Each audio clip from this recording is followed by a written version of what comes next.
அனைவருக்கும் காலை மாலை மதிய வணக்கங்களை தெரிவித்துக் கொள்வது உங்கள் நண்பன் அருண். நம்மளுக்கு வந்துட்டு கிட்டத்தட்ட இது 70,000 சப்ஸ்கிரைபரை தாண்டியாச்சு ஆல்ரெடி. ஸோ அது எல்லாத்துக்கும் ஒரு மிகப்பெரிய நன்றி சப்ஸ்கிரைப் பண்ணவங்களுக்குலாம். இந்த 70,000 சப்ஸ்கிரைபர்ஸும் நம்மளை எதனால எனக்கு வந்து சப்ஸ்கிரைப் பண்ணியிருக்காங்க. நீங்கள் என்னோட வீடியோ பார்க்கறதுனால எனக்கு ஒரு இன்கம் வருது. நான் முன்னாடி சிங்கப்பூரில் இருந்தேன், இப்போ இந்தியாவில் இருக்கேன். அந்த 70,000 சப்ஸ்கிரைபரை வந்து என்னை ஃபாலோ பண்ணுறாங்கல்ல, அவங்களுக்கு வந்து நான் வந்து லாயலாக இருக்கணும் அப்படின்னு நினைக்கிறேன். ஏன்னா உங்களால் எனக்கு கொஞ்சம் வருமானம் வருது. ஸோ வந்து அதுக்கு நான் லாயலாக இருக்கணும்னு நினைக்கிறேன். ஸோ இந்த வீடியோ பார்த்தீங்க அப்படின்னா வந்துட்டு நான் வந்து எப்படின்னா நீங்கள் பார்த்தீங்கன்னா தெரியும், நான் ஒரே சட்டையை தான் லாஸ்ட் 3 வீடியோவாக போட்டுட்ருப்பேன். சட்டையெல்லாம் மாற்ற மாட்டேன். ஏன்னு கேட்டிங்கன்னா உட்காந்து டக்குன்னு ஒரு 2-3 வீடியோ கிடைக்கிற டைமில் நான் எடுத்துருவேன். டாக்குமெண்ட்ஸு என்னென்ன முக்கியமான வீடியோஸ் எல்லாம் எல்லாத்தையும் எடுத்துருவேன். ஸோ இந்த வீடியோ எதுக்காக அப்படின்னு பார்த்தீங்கன்னா ஒரு மோட்டிவேஷனல் ஸ்பீச். அந்த 70,000 பேர் நம்மளை ஃபாலோ பண்ணுறாங்க அப்படின்னா, இப்போ ரீசெண்டாக பார்த்தீங்க அப்படின்னா வந்துட்டு நிறைய பேர் நிறையா மன உளைச்சல் இருப்பாங்க. என்னன்னு கேட்டிங்க அப்படின்னா வந்துட்டு நிறையா ரீசன் இருக்கும். ஜாப் வந்துட்டு ஜாப்பே கிடைக்க மாட்டேங்குது. எவ்வளவோ ட்ரை பண்ணுவீங்க, டாக்குமெண்ட்ஸ்லாம் சென்ட் பண்ணுவீங்க, ஆனால் வந்துட்டு ஜாப் கிடைக்க மாட்டேங்குது, நமக்கு ஏற்ற ஜாப் வர மாட்டேங்குது, ஏஜெண்ட் வந்து நிறையா ஏமாத்துறாங்க, யாரை நம்புறது என்ன பண்ணுறதுன்னு தெரியாமல் நிறைய பேர் சிங்கப்பூர் போகவே வேணாங்கிற முடிவை கூட ஒரு சில பேர் வர்றதுக்கான வாய்ப்புகள் இருக்குது. ஸோ வந்துட்டு உங்களுக்கான ஒரு மோட்டிவேஷனல் ஸ்பீச் தான் இந்த வீடியோ, ஓகேங்களா? ஏன்னா நான் உங்கள் 70,000 பேர் நம்மளை ஃபாலோ பண்ணுறீங்க அப்படின்னா உங்களை வந்துட்டு நான் நல்ல வழியில் கொண்டு போகணும். பார்த்தீங்களா, அது வந்து என்னோட பொறுப்பு இல்லை. ஸோ அதனால தான் ஸோ வந்துட்டு நிறைய பேர் நம்மள்ட்ட கேட்குறாங்க. இந்த வெற்றி கொடி கட்டு படத்தில் வடிவேல் வந்து கேட்பார் பார்த்தீங்களா, அந்த கிளிக்கிட்ட துபாய்க்கு போவோமா இல்லை இங்கேயே இருப்போமா, இங்கே இருந்தாலும் அந்த 7.5 சமாளிக்க முடியுமான்னு சொல்லி பார்த்திபனை சொல்லுவார்ல. நம்மள்ட்டே ஒருத்தன் உரண்டை இழுத்துக்கிட்டு இருக்கான், அவனை சமாளிக்க முடியுமான்னு கேட்பாங்கல்ல. ஸோ அது மாதிரி நிறையா பேர் என்கிட்ட கேட்குறீங்க. நான் ஒன்றும் கிளி கிடையாது, நான் வந்து கிங் அருண், ஓகேங்களா? ஸோ வந்துட்டு இந்த மாதிரி கேட்குறவங்களுக்கெல்லாம் நான் பதில் சொல்லி ஆகணும்ல. ஸோ அதுக்காக தான் இந்த வீடியோ. கண்டிப்பாக பதில் சொல்கிறேன். ஃபர்ஸ்ட் ஆஃப் ஆல் பார்த்தீங்க அப்படின்னா வந்துட்டு சிங்கப்பூர் போகணும் ஒரு பேப்பர் நோட் எடுத்துக்கோங்க. சிங்கப்பூர் போகணும் அப்படின்றதுக்காக என்னென்ன காரணம் அப்படின்றத எழுதுங்க. அதாவது நான் சும்மா சொல்கிறேன் அதுக்காக நான் யோசிக்கிறேன்னு யோசிக்காதீங்க. அதாவது எழுத்துக்குன்னு ஒரு பவர் இருக்குது, ஓகேங்களா? ஸோ வந்துட்டு எழுதுங்க. இப்போ நீங்கள் வந்து ஏதாவது ஒன்று வந்து சாதிக்கணும்னு நினச்சிங்கன்னா அதை டெய்லி நீங்கள் நோட்டில் காலையில் எழுந்திரிச்சு நீங்கள் எழுதுனீங்க அப்படின்னா கண்டிப்பாக அதை நீங்கள் சாதிச்சிருவீங்க. ஸோ வந்துட்டு நீங்கள் போகணும் அப்படிங்கிறதுக்கான காரணங்கள் எழுதுங்க. நான் எதனால சிங்கப்பூர் போகணும் அப்படிங்கிறதுக்கான காரணங்கள் எழுதுங்க.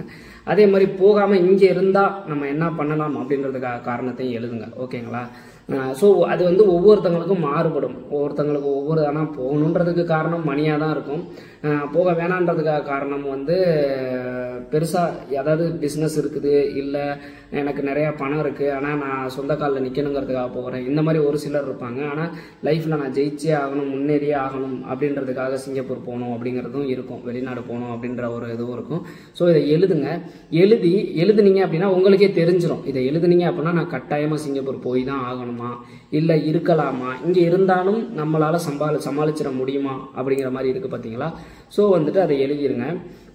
எழுதிட்டு இதில் எது வந்து உங்களுக்கு ப்ளஸ் அதிகமாக இருக்குது, அதாவது நான் போய் தான் ஆகணும் அப்படிங்கிறதுக்கு நிறையா காரணங்கள் இருந்துச்சு அப்படின்னா நீங்கள் கண்டிப்பாக போய் தான் ஆகணும். இல்லை நான் போகாமல் இங்கேயே என்னால் வந்து நான் ஒரு தொழிலை ஸ்டார்ட் பண்ணியோ, இல்லை அப்பா நம்ம நல்ல தொழிலில் வச்சுருக்காங்க அதை நான் அப்படியே பார்த்துக்கிட்டேன்னாவோ லைஃப்பில் செட்டில் ஆகிட முடியும் அப்படின்னு நம்புனீங்க அப்படின்னா நீங்கள் போக தேவையில்லை. ஸோ இதை வந்து நீங்கள் தான் டிசைட் பண்ணணும், ஓகேங்களா? இதை ஃபஸ்ட்டு எழுதி டிசைட் பண்ணிடுங்க. ஃபஸ்ட்டு இப்போ இருக்க சுச்சுவேஷனுக்கு பண்ணிட்டீங்க அப்படின்னா இதில் ஒன்று வேணான்னு நினச்சிட்டிங்க அப்படின்னா நம்ம சேனலை கூட நீங்கள் பார்க்க தேவையில்ல. நீங்கள் பாட்டுக்கு ஜாலியாக வந்துட்டு நீங்கள் உங்கள் தொழிலில் கான்சன்ட்ரேஷன் பண்ணி அடுத்த லெவல் எப்படி போகிறதுன்றதுக்கு இது பண்ணுங்கள், ஓகேங்களா? இல்லை நான் போய் தான் ஆகணும் அப்படின்ட்டா கண்டிப்பாக நம்ம போடுற ஒவ்வொரு வீடியோவையும் 10 நிமிஷமாக இருக்கும், 15 நிமிஷமாக இருக்கும், 20 நிமிஷமாக இருக்கும், 1 மணி நேரம் லைவாக இருக்கும். எல்லாத்தையும் உட்காந்து தயவு செய்து பாருங்கள். நான் வந்துட்டு நீங்கள் சிங்கப்பூர் போயிட்டு என் வீடியோவை பாருங்கள் நான் சொல்லவே மாட்டேன். நீங்கள் போகணும்னு முடிவு பண்ணிட்டீங்க அப்படின்னா ஃபர்ஸ்ட் ஆஃப் ஆல் வந்து முடிவு எடுத்துட்டிங்கன்னா அதிலேருந்து பின்வாங்காதீங்க, ஓகேங்களா? பின்வாங்காமல் நம்மளோட வீடியோவை ஃபுல்லாக பாருங்கள். ஒவ்வொரு வீடியோவையும் பாருங்கள், A to Z பாருங்கள். கண்டிப்பாக நான் ஏன் வந்து ஃபுல்லாக பாருங்கள் அப்படின்னு சொல்கிறேன் ஒவ்வொரு வீடியோலையும் அப்படின்னு கேட்டால், இப்பையும் பாருங்கள், நான் எதையுமே எழுத கிடையாது, கையை பாருங்கள், நான் எதையும் பார்த்து பேச கிடையாது. கிட்டத்தட்ட என்னோட 16 வருஷ அனுபவம் இருக்குது பார்த்தீங்களா, அது இங்கே இருக்குது. ஸோ அதை தான் வந்து நான் உங்கள்கிட்ட வந்து சொல்கிறேன். ஓகேங்களா? ஸோ வந்துட்டு நல்லா வந்துட்டு யோசிச்சு இந்த நம்ம வீடியோ எல்லாத்தையும் ஃபுல்லாக ஒன்று விடாமல் பாருங்கள். நான் இந்த அனுபவத்தை சொல்லையில பார்த்தீங்க அப்படின்னா தேவையில்லாத வார்த்தைகள் நிறையா பேசுவேன். உங்களுக்கு தேவையான வார்த்தைகள் இடையில வந்துட்டு வரும். ஓகேங்களா?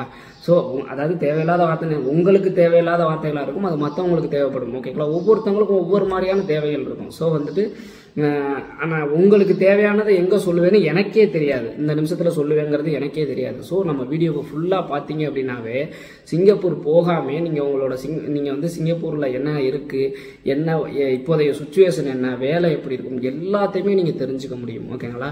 ஸோ வந்துட்டு அந்த வீடியோஸ் எல்லாத்தையும் பார்த்து சிங்கப்பூரை அக்கு ராணி வேற பிரித்து மேய்ஞ்சிருங்க. ஓகேங்களா?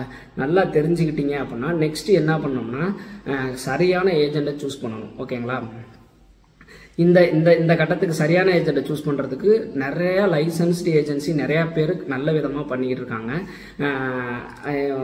உங்களுக்கு ஒரு இன்ஃபர்மேஷன் தகவலுக்காக சொல்கிறேன். இந்த மாதிரி லைசன்ஸ்டு ஏஜென்சி நிறையா பேர் பண்ணுறாங்க பார்த்தீங்களா, அவங்கள்ட்ட ஒரு சிலர் வந்து நம்மளோட டைப் பண்ணியிருக்காங்க. நம்ம டெலகிராம் குரூப்பில் அவங்க போடுற ஜாப்பை நான் வேகன்சியை போட்டுட்ருக்கேன். ஓகேங்களா? ஸோ இந்த வேகன்சி மூலமாகவும் நீங்கள் சிங்கப்பூர் போகலாம். நம்மள்ட்டெல்லாம் போய் இது வரைக்கும் அதாவது ஒரு நிறையா பேர் சாதிச்சிருக்கிறாங்க. அதில் ஒருத்தங்க 2 பேர் சொல்கிறேன். ஒரு பையன் வந்து சிவில் இன்ஜினியரு, நான் சொல்லி தான் டெஸ்ட் அடிச்சாப்புல, அவரை இன்ஜினியராகவே ஒரு கம்பெனியில் இறக்கி இப்போ நல்ல நிலைமையில் இருக்காப்புல. நம்ம சேனலில் இப்போ அவர் பார்க்குறதும் இல்லை, நம்மள்ட்ட பேசுகிறதும் கிடையாது. நல்லா இருந்தால் சரி நோட்டாச்சு. அடுத்தது பார்த்தீங்கன்னா சிங்கப்பூர்னா என்னன்னே தெரியாமல் இருந்தால் நம்ம ஊருக்கு பக்கத்து ஊர் பையன், நம்ம பிரியாணி பையன், அவன் வீடியோ கூட கொடுத்துருந்தாப்புல, அவர் இன்னமும் டைப்பில் தான் இருக்காப்புல. சிங்கப்பூர்னா என்னன்னே தெரியாமல் இருந்த பையன் இன்னைக்கு சிங்கப்பூர் போய் ஒரு கொஞ்சம் கொஞ்சமாக முன்னேறிக்கிட்டே வர்றாப்புல. ஸ்டில் நம்ம கைடன்ஸ் அவருக்கு இருந்துக்கிட்டே இருக்குது. இது மாதிரி நிறையா பேரை சொல்லலாம். கிட்டத்தட்ட இந்த 3 வருஷத்தில் வந்துட்டு கிட்டத்தட்ட ஒரு 50 பேராவது நான் ஹெல்ப் பண்ணியிருப்பேன். ஓகேங்களா? ஸோ வந்து இவ்வளோ பேருக்கு நம்ம ஹெல்ப் பண்ணிக்கிட்டு இருக்கிறோம். ஸோ அதில் நீங்களும் கண்டிப்பாக ஒரு ஆளாக இருப்பீங்க. இந்த மாதிரி நல்ல ஜாப்பாக சூஸ் பண்ணுங்கள். ஓகேங்களா? பொறுமையாக இருந்து நல்ல ஏஜெண்ட்டை செலக்ட் பண்ணி அதிகமான அட்வான்ஸ் பே பண்ணாமல் ஏமாறாமல் இது எல்லாத்துக்குமே நீங்கள் நம்ம வீடியோவை பார்த்தீங்க அப்படின்னாவே ஓகே ஆயிரும். ஓகேங்களா? ஸோ போராடி ஒரு நல்ல ஏஜெண்ட்டை சூஸ் பண்ணுங்கள். சூஸ் பண்ணிட்டீங்க அப்படின்னா ஓகே, நல்ல ஏஜெண்ட்டை சூஸ் பண்ணியாச்சு. அவங்க கரெக்டாக நல்ல ஏஜெண்ட்டை நீங்கள் செலக்ட் பண்ணிட்டீங்க அப்படின்னாவே வந்து அவங்க கரெக்டாக ப்ராசஸ் பண்ணுவாங்க. நல்ல ஏஜென்ட்டு கெட்ட ஏஜென்ட்டு அப்படின்னா நான் எப்படி கண்டுபிடிக்கிறது அப்படின்னு கேட்டிங்கன்னா, நீங்கள் ஃபேஸ்புக்காக இருக்கட்டும் இல்லை எதுலையாவது ஒன்றில் போய் பார்க்குறீங்கன்னு வச்சுக்கோங்களேன். பார்த்தோன்னே வந்து அவங்க ஜாப் வந்து இந்த ஜாப் இருக்குது அந்த ஜாப் இருக்குது அப்படின்னு சொல்கிறாங்கன்னு வச்சுக்கோங்களேன். ஓகே, பட் மிகப்பெரிய தொகையை அட்வான்ஸாக கேட்குறாங்க, 50,000 1 லட்சம் கேட்குறாங்க அப்படின்னா கண்டிப்பாக வந்துட்டு நீங்கள் கொடுக்காதீங்க. ஓகேங்களா? ஒன்று நீங்கள் அப்ளை பண்ணோன்னு சொல்லுங்கள், நான் கொடுக்குறேன்னு சொல்லுங்கள். MOM வெப்சைட்டில் எப்படி செக் பண்ணுறதுன்னு நம்ம வீடியோ போட்டிருக்கோம். அதுக்கு தான் நான் எல்லாத்தையுமே ஃபுல்லாக வீடியோவை பாருங்கன்னு சொல்கிறது. அதே மாதிரி ஏஜென்ட்டுக்கு எப்படி ஏமாத்துறாங்க அப்படிங்கிறதுக்கு ஒரு பிளேலிஸ்ட்டே இருக்குது, அந்த பிளேலிஸ்ட்டையும் போய் பாருங்கள். அதே மாதிரி நல்லா திரும்ப சொல்கிறேன், நம்ம தமிழ்நாட்டுக்குள்ளே ஒரு அட்வர்டைஸ்மெண்ட் வருது, நீங்கள் பார்க்குறீங்க, மூவ் பண்ணுறீங்கன்னா பண்ணுங்கள். ஆனால் அந்த தமிழ்நாட்டை தாண்டி வெளி மாநிலங்கள்லேருந்து உங்களுக்கு அட்வர்டைஸ்மெண்ட் வருது, இல்லை கால் வருது, ஃப்ரீ ஜாப்னு சொல்கிறாங்க, அப்படி இப்படின்னு என்ன சொன்னாலும் தயவு செய்து ஏமாந்துடாதீங்க. நம்ம சப்ஸ்கிரைபரே ஒருத்தர் வந்து மும்பையிலேருந்து கால் வந்துச்சுன்னு சொல்லி 3 லட்ச ரூபா ஏமாந்துருக்காரு. இப்பையும் மும்பை டெல்லியிலேருந்து நிறையா பேருக்கு நம்ம சப்ஸ்கிரைபருக்கு ஆஃபர் லெட்ரு வருது, அப்பாயின்மெண்ட் லெட்ரு வருது, காசே கட்ட வேணான்னு சொல்கிறாங்க. அப்படின்ற மாதிரிலாம் நிறையா பேர் வந்துட்டு இருக்காங்க. ஸோ நீங்கள் வெளிநாடு போகணும்னு முடிவு பண்ணாலும் தமிழ்நாட்டுக்குள்ளர இருக்க தமிழ் பேசுகிற ஏஜென்ட் மூலமாக நீங்கள் மூவ் பண்ணுங்கள். ஓகேங்களா? அதே மாதிரி நம்ம ஃப்ரீ ஜாப்னு ஒரு வீடியோ போட்டிருப்போம். அதில் பார்த்தீங்கன்னா சிங்கப்பூரில் என்னென்ன வெப்சைட் இருக்குது அப்படின்றதெல்லாம் வந்து நம்ம சொல்லியிருப்போம். ஸோ அந்த வெப்சைட் மூலமாகவும் நீங்கள் அப்ளை பண்ணலாம். அதுக்கும் அட்வான்ஸ் கேட்டாங்க அப்படின்னா கொடுக்காதீங்க. தமிழ்நாட்டுக்குள்ளே உங்களுக்கு நல்லா தெரிஞ்சவங்களாக இருந்தால் குறைவான அமௌண்ட்டாக அட்வான்ஸாக கேட்டாங்கன்னா, குறைவான அமௌண்ட்னா எவ்வளோன்னு கேட்டிங்கன்னா அதிகபட்சம் 10,000, அதுக்கு மேலே தேவையில்லை. உங்களுக்கு எந்த விசா அப்ளை பண்ணாலும் $100 தான் ஆகும், அதுக்கு மேலே ஆகாது. ஸோ 10,000 மட்டும் கொடுங்க. அதையும் திருப்பி வாங்குற மாதிரி இருக்கணும், நம்பிக்கையான ஆளாக இருக்கணும். அந்த மாதிரி இருந்தால் மட்டும் கொடுங்க, இல்லைன்னா கொடுக்காதீங்க. ஓகேங்களா? அப்ளை பண்ணதுக்கப்புறம் தர்றேன்னு சொல்லிடுங்க. பெரிய தொகையை தமிழ்நாட்டுக்குள்ளே 1 லட்சம் கொடுங்க, 1.5 லட்சம் கொடுங்கன்னு தமிழ்நாட்டுக்குள்ளேயே கேட்டாலும் அவ்வளோ பெரிய அமௌண்ட்டை கொடுக்காதீங்க. ஸோ இது கரெக்டாக ஃபாலோ பண்ணிட்டீங்க அப்படின்னா கரெக்டாக உங்களுக்கு IP வந்துடும், நீங்கள் போயிடலாம். ஆனால் இது எல்லாமே ஓகே, என்கிட்ட நல்ல ஏஜென்ட் இருக்காங்க, நான் ஏன் நம்ம சேனல் டெலிகிராம் சேனல்லே கூட நான் ஃபாலோ பண்ணுறேன், ஆனால் எனக்கு தகுந்த வேலை வரமாட்டேங்குது அப்படின்ற மாதிரி வெயிட் பண்ணுறவங்களுக்கு என்ன சொல்ல வர்றேன் அப்படின்னா, தயவு செய்து வெயிட் பண்ணுங்க. அதை தான் நான் திரும்ப திரும்ப சொல்லுவேன். அதாவது கொஞ்சம் யோசிச்சு பாருங்களேன், வெயிட் பண்ணுறீங்க, ரொம்ப கஷ்டமான சுச்சுவேஷனு, வீட்டில எல்லாம் கழுவி ஊற்றுறானுங்க, தெண்டை சோறு தின்னுக்கிட்டு இருக்கேன்னு திட்டுறானுங்க, இதெல்லாம் பண்ணுறானுங்க அப்படின்னா நீங்கள் லோக்கலில் ஒரு சின்ன வேலைக்கு போகலாம். இல்லை நான் போனால் வெளிநாடு தான் போவேன், குதித்தால் தலைகீழாக தான் குதிப்பேன் அப்படின்னு நினைக்கிறவங்களுக்கு என்ன சொல்கிறேன்னா, அப்படி கழுவி ஊற்றுனாங்க அப்படின்னால வெயிட் பண்ணுங்கள். கொஞ்சம் யோசிச்சு பாருங்களேன், டக்குன்னு நம்ம வந்து உங்களுக்கு வந்து உங்கள் டெலிகிராமில் ஒரு நோட்டீஸ் வருது, நம்ம சேனல் மூலமாகவோ இல்லை உங்களுக்கு தெரிஞ்ச ஏஜென்ட் மூலமாகவோ ஒரு மெசேஜ் வருது. அந்த மெசேஜை பார்க்குறீங்க, உங்களுக்கு ஏற்ற ஜாப்பு குறைவான அமௌண்ட்டில் கிடைக்குது அப்படிங்கிற மாதிரி போட்டிருக்குன்னு வச்சுக்கோங்களேன். டக்குன்னு நீங்கள் உங்கள் டாக்குமெண்ட் அனுப்புறீங்க. இது எல்லாமே ஒரு சில மணி நேரங்களில் நடந்துடும். டாக்குமெண்ட் அனுப்புறீங்க, அவங்க ஓகே உன் டாக்குமெண்ட் செலக்டடு, உன்னை இன்டர்வியூ பண்ணுவாங்கன்னா இன்டர்வியூ பண்ணுறாங்க, செலக்ட் ஆகிட்டீங்க. இதெல்லாம் ஒரே நாளில் நடந்துடும். செலக்ட் ஆகிட்டீங்க, ஓகேப்பா தம்பி உனக்கு ஐபி நான் எடுத்துறேன்னு சொல்லுவாங்க. உனக்கு சம்பளம் வந்து 1 லட்சம் 1.25 லட்சம் அப்படின்னு சொல்லிடுறாங்க. அப்படின்னா முடிஞ்சு போச்சுங்க. ஒரு நாள் தான் உங்கள் லைஃபையே புரட்டி போட்டுரும், லைஃபையே மாற்றிடும். ஓகேங்களா? ஸோ வந்து அந்த ஒரு நாளுக்காக வெயிட் பண்ணுங்கள், அதில் தப்பே கிடையாது. அதுக்கப்புறமேட்டு 1 லட்சத்துலேருந்து 1.25 லட்சம் அந்த அளவுக்கு நீங்கள் சம்பாதிக்கலாம். ஆனால் வீட்டுக்கு அனுப்புறது குறைவான அமௌண்ட்டாக இருக்கலாம். ஆனால் நீங்கள் சூஸ் பண்ணுற ஜாப் கரெக்டாக இருந்துச்சுன்னா 1 லட்சத்துக்கு மேலே சிங்கப்பூரில் அனுப்பலாம். ஏன்னா கிட்டத்தட்ட இப்போ ஒரு $1600 சிங்கப்பூரில் எடுத்தோம்னாவே நீங்கள் வீட்டு 1 லட்ச ரூபா சம்பளம் அப்படின்றப்ப பார்த்தீங்க அப்படின்னா வந்துட்டு உங்களுக்கு ஒர்க் பர்மிட்டில் ஓவர் டைம் கரெக்டாக இருந்துச்சு அப்படின்னாவே அந்த சேலரி எடுத்துடலாம். ஓகேங்களா? ஸோ வந்துட்டு அந்த நாளுக்காக வெயிட் பண்ணுங்கள். எப்பயுமே வந்து எந்த பொருளுமே நமக்கு ஈஸியாக கிடச்சிச்சுன்னா அதோட வேல்யூ தெரியாது. ஸோ நீங்கள் கஷ்டப்படுறதுக்கு தயாராக இருங்க. இவ்வளோ நேரம் நம்ம சேனலை பார்க்குறீங்க அப்படின்னாவே நீங்கள் பொறுப்பான பையன் தான். ஏன்னா நிறைய பேர் வந்து பொறுப்பு இல்லாத பசங்களும் இருக்கிறாங்க. ஆனால் ஒருத்தன் வந்து உட்காந்து லோடன்னு பேசிக்கிட்டு இருக்கான், அவன் சொல்கிறது என்னங்கிறத காது கொடுத்து கேட்குறோம் அப்படின்னா நீங்கள் கண்டிப்பாக பொறுப்பான பையன், லைஃப்பில் ஜெயிக்கணுன்ற பையன் தான் இவ்வளோ நேரம் நம்ம வீடியோவை பார்ப்பீங்க. ஸோ கண்டிப்பாக உங்களால் பொறுமையாக வெயிட் பண்ண முடியும். உங்கள் லைஃப் வந்து செட்டில் ஆகும், அதில் எந்த மாற்றமுமே கிடையாது. அப்போல்லாம் தான் முடிஞ்சு போச்சு. ஒரு தடவை நீங்கள் வந்துட்டு இந்த ஜாப்பில் செலக்ட் ஆகி சிங்கப்பூர் போயிட்டீங்கன்னா உங்களுக்கு அனுபவம் கிடைச்சிடும். அதான் கரெக்டான ஏஜென்ட்டை சூஸ் பண்ணி போகிறப்ப அனுபவம், நல்ல சேலரி. அடுத்தது பார்த்தீங்க அப்படின்னா உங்கள் ரேஞ்சே வேறு. உங்கள் அப்பா அம்மா உங்களை பெருமையாக நினைப்பாங்க. நீங்கள் அடுத்தது உங்கள் லைஃப்பில் முன்னேற்றத்துக்கு நீங்கள் என்னென்ன பண்ணணுங்கிறத கரெக்டாக செலக்ட் பண்ணி பண்ண ஆரம்பிச்சிருவீங்க. அவ்வளோதான். லைஃப் வந்து ஒன்லி ஃப்ளையிங் தான், ஒன்லி டேக் ஆஃப் தான், நோ லேண்டிங், அந்த அளவுக்கு இருக்கும். ஸோ அந்த நாளுக்காக நீங்கள் வெயிட் பண்ணுங்கள். ஓகேங்களா? ஸோ நான் சொன்னது எல்லாத்தையும் கரெக்டாக பண்ணீங்க அப்படின்னா எவ்வளோ தான் கஷ்டம் இருந்தாலும் கண்டிப்பாக லைஃப்பில் ஜெயிச்சிடலாம். என்ன ஜெயிக்கிறதுக்கு கொஞ்சம் டிலே ஆகும், அவ்வளோதான், வேறு எதுவும் கிடையாது. அது வரைக்கும் காத்திருக்கணும். சரியான டைமில் சரியான முடிவுகளை சரியாக எடுக்கிறப்ப கண்டிப்பாக உங்கள் லைஃப் கரெக்டாக தான் இருக்கும். அதில் எந்த மாற்றமும் கிடையாது. ஓகேங்களா? ஸோ இது உங்களுக்கு புரிஞ்சிருக்கும்னு நினைக்கிறேன். கண்டிப்பாக வந்து ஒரு மோட்டிவேஷனலாக இருந்திருக்கும்னு நினைக்கிறேன். எப்பயுமே வந்துட்டு அந்த நான் எழுத சொன்னேன் பார்த்தீங்களா, எழுதி முடிவு எடுக்கிறீங்க பார்த்தீங்களா, எழுதுங்க, உட்காந்து எழுதி முடிவெடுங்க. இங்கிட்டா அங்கிட்டான்றது மாதிரி முடிவு எடுத்துட்டா அந்த முடிவில் இருந்து மாறாதீங்க. அதுக்காக கஷ்டப்படுங்க, போராடுங்க. ஓகேங்களா? என்னென்ன முயற்சிகள் எடுக்க முடியுமோ எல்லாத்தையும் எடுங்க. ஓகேங்களா? எல்லாமே வந்து வீட்டில் இருந்துக்கிட்டோ இல்லை எளிதாக எதுவுமே கிடைச்சிடாது. ஓகேங்களா? கடவுளாக இருக்கட்டும், நீங்கள் கடவுள் நம்பிங்கன்னா கடவுள், இல்லைனா உங்கள் தலையெழுத்து நம்பினீங்கன்னா தலையெழுத்து.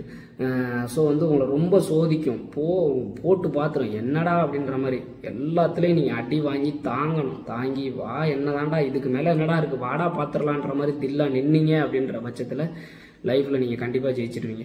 இங்கே மட்டும் கிடையாது, சிங்கப்பூர் போனதுக்கப்புறமும் உங்களுக்கு நிறையா பிரச்சனைகள் வரும். ஏன்னா போகையிலே பயமாக இருக்கும். ஐயோ என்னடா நாடு விட்டு நாடு போகிறோமே, அங்கே போய் என்ன பண்ண போகிறோம். ஐபிஎல்லாம் வந்ததுக்கப்புறம் பக்குன்னு இருக்கும் உள்ளார. ஸோ வந்துட்டு அதெல்லாம் தாண்டி நீங்கள் போய் ஜெயிக்கணும். ஜெயிச்சா மட்டும்தான் உங்கள் பேர் வந்து பேசப்படும். இல்லை என்றால் வந்து உங்கள் நிலைமை என்ன ஆகணுங்கிறது உங்களுக்கே தெரியாது. அதனால் கரெக்டாக மூவ் பண்ணுங்கள். அது எல்லாத்துக்கும் நீங்கள் எதுவுமே பண்ண வேணாம். நம்ம சேனலை ரெகுலராக பாருங்கள். லைவ் வந்தேன் அப்படின்னா லைவாக பாருங்கள்.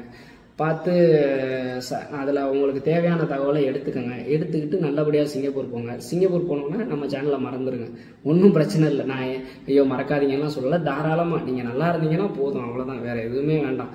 சரி, என்னைக்கு இருந்தாலும் உங்கள் மனசாட்சி சொல்லல, அவன் வீடியோ பார்த்து தாண்டா நீ சிங்கப்பூர் வந்த, அவன் நீங்கள் நல்லா இருக்கிறதுல என்னோட பங்கும் ஒரு பர்சன்டேஜாவது இருக்குது அப்படின்ற அந்த திருப்தி எனக்கு போதும். அதை நீங்கள் சொல்லலை அப்படின்னாலும் உங்கள் மனசாட்சி சொல்லும், அது எனக்கு போதும். ஓகேங்களா? ஸோ நல்லபடியாக இருங்க. அங்கே போய் நம்ம வீடியோ பார்த்தீங்கன்னா அடுத்தடுத்த லெவல் போகலாம். டிரைவிங் லைசன்ஸ் எடுக்கிறதா இருக்கட்டும், அந்த கோர்ஸ் முடிக்கிறதா இருக்கட்டும், அதெல்லாம் வந்து அடுத்தடுத்த லெவலுக்கு போகலாம். ஓகேங்களா? ஸோ இதுதான் நீங்கள் லைஃப்பில் ஜெயிக்கிறதுக்கு ஒரு சிறந்த வழி. அப்படி தான் நானும் ஜெயித்தேன். 100K சப்ஸ்கிரைபர் வரட்டும், நான் என்னோடய லைஃப் அப்படியே தெளிவாக டீட்டெயிலாக சொல்கிறேன். ஓகேங்களா? மீண்டும் ஒரு வீடியோவில் சந்திக்கும் வரை உங்களிடமிருந்து விடைபெறுவது உங்கள் நண்பன் அருள். டாடா பாய்.